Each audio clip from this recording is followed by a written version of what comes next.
مالک یوم الدین، یوم دین کا مختار مطلق ہے۔ دین عربی زبان میں کہتے ہیں بدلے کو، دناہم کما دانو کما تدینو تدانو، یہ کہاوت ہے۔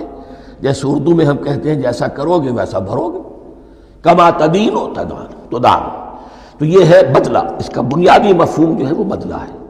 تو بدلے کا ایک دن ہے جس دن فیصلہ ہوگا کہ کون کیا کما کر لایا ہے اور اسے کیا بدلہ ملنا چاہیے۔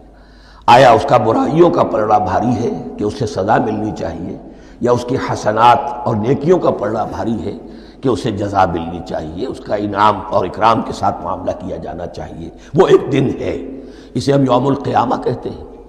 اور لیکن اصل بات جو یہاں کہی گئی، یعنی ایک جملے میں تین باتوں کا اعتراف ہو رہا ہے۔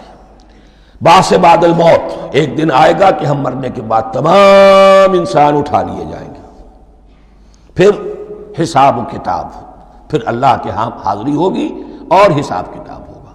اور تیسرے یہ کہ اس حساب کتاب کے دن کا مختار مطلق اللہ ہے، یعنی کسی اور کو اپنے ذہن میں سہارا بنا کر آپ زندگی گزاریں کہ وہ مجھے چھڑا لے گا، یا وہ ہستی جو ہے اتنی زوردار ہے کہ وہ مجھے بچا لے گی، اس سے اپنے دل کو، اپنے ذہن کو بالکل پاک کر لیجئے۔ مالک یوم الدین، ایک دوسری جگہ پر قرآن میں آیا ہے، اس روز کوئی پکارنے والا پکارے گا لمن الملک اليوم للہ الواحد القہار، آج کے دن کس کا اختیار مطلق ہے؟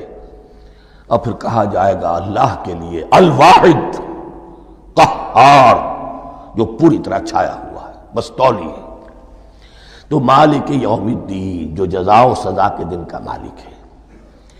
اب یہاں سے کلام ایک رخ بدل رہا ہے۔ ابھی تک تو یہ غائبانہ انداز میں کلام ہو رہا ہے، اللہ سے خطاب نہیں آیا اس میں ابھی۔ الحمدللہ رب العالمین الرحمن الرحیم مالک یوم الدین، اب خطاب ہے ایاک نعبد و ایاک نستعین، ہم صرف تیری ہی بندگی کرتے ہیں اور کریں گے، اور ہم صرف تجھ ہی سے مدد مانگتے ہیں اور مانگیں گے۔ یہ ترجمہ میں کیوں کر رہا ہوں کہ یہ فعل مضارع ہے۔ عربی زبان میں فعل مضارع حال اور مستقبل دونوں کو کور کرتا ہے۔ ایاک کا جو ہے مفعول فاعلی جو ہے، مفعول جو ہے اس میں ضمیر مفعولی، اسے پہلے لا کر حشر کا مضمون پیدا ہو گیا۔ ہم تیری بندگی کرتے ہیں نہیں، ہم تیری ہی بندگی کرتے ہیں اور کریں گے۔ حال میں ترجمہ کیجئے تو یہ اظہار حال ہے، اور مستقبل میں ترجمہ کیجئے تو یہ ایک عہد ہے، قول و قرار ہے، بہت بڑا معاہدہ ہے۔ وَإِيَّاكَ نَسْتَعِينُ، اور صرف تجھ ہی سے مدد مانگتے ہیں اور مانگیں گے۔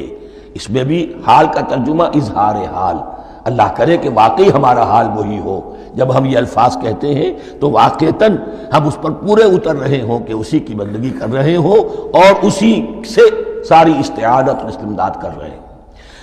جہاں تک مستقبل کا تعلق ہے وہ پھر ایک عہد ہے۔